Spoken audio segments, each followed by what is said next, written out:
यह बात उन दिनों की है जब मैं 8वीं कक्षा में पढ़ता था। तब मेरी उम्र 13 की थी। उस समय मैं अपने परिवार के साथ बड़े मजे और मस्ती करता था। मेरे परिवार में मम्मी पापा और बहन और मेरी दादी भी रहती थी। मेरे पापा रेलवे की नौकरी करते थे, इसलिए हम लोग रेलवे के मकान में रहते थे।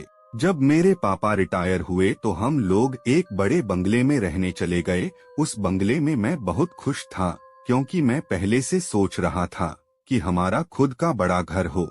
जब हम लोग घर में रहने गए तो हमें एक बेचैनी सी महसूस हो रही थी और हम रात को देर से सोते थे, क्योंकि हमें डरावनी पिक्चर बहुत पसंद थी और हम देर रात तक टीवी देखते रहते थे। और हमारा बाकी का परिवार खाना खाने के थोड़ी ही देर बाद सो जाते थे। एक दिन की बात है, जब मैं रात में 11:30 बजे टीवी देख रहा था, तब मुझे लगा कि बाहर से कोई आवाज आ रही है। मैंने सोचा मम्मी या पापा पानी लेने के लिए उठे होंगे, वहीं से आवाज आ रही होगी। उस समय मैंने ध्यान नहीं दिया, लेकिन थोड़ी देर बाद जब मैंने टीवी बंद कर दी तो मुझे फिर से पायल बजने की आवाज आ रही थी, कि जैसे कोई मेरे पास चला आ रहा हो। मैंने देखा तो कोई ना दिखा तो मेरे पैर थर थर कांपने लगे और मेरे होश उड़ गए। यह कैसी आवाज है? तभी पायल की आवाज बंद हो गई।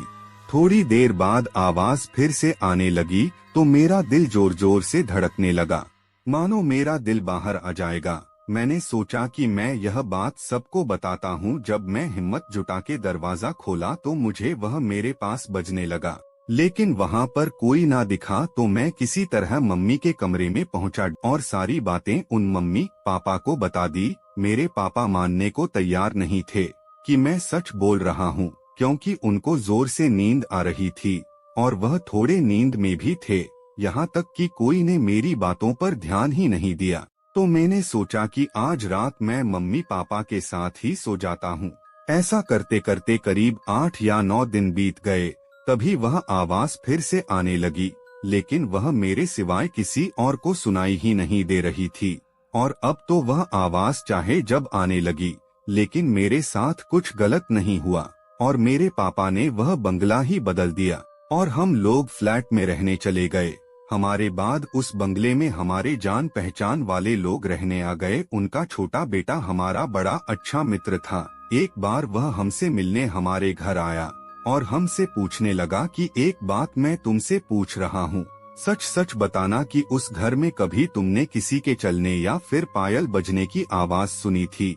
तब तो हमें पक्का यकीन हो गया कि उस घर में कुछ तो था और मैंने फिर से अपने परिवार को बताया। तब उन लोगों ने हमारी बातों पर यकीन लिया कि अब मैं सच बोल रहा हूँ।